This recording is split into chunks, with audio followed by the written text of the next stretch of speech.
I want to thank you, Cherif. You are a godsend. We almost didn't make it, but I was telling my husband, you know, I did want to come, I want to come, but the money. And he kept saying, don't worry about it, don't worry about it. And I'm like, no, we're not going, the money. I said, but I do want to go and hear Cherif. And he said, I said, but the money like that. He said, don't worry. He said, no, we going. I'm like, okay. so I am so glad that we were able to come and absorb all this good information.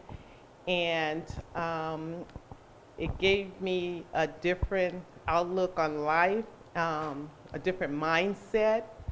And I know this is going to benefit me and my husband and our family. And I just want to say thank you. I look at, as far as the real estate and the numbers and the investing, I look at it a different way now. And as before, it was like, okay, yeah, whatever, I'm gonna lose my money. But you explained it a totally different way. So I really appreciate that. When you're in town, we're gonna track you down. So I just wanna thank you again. Thank you. Thank you.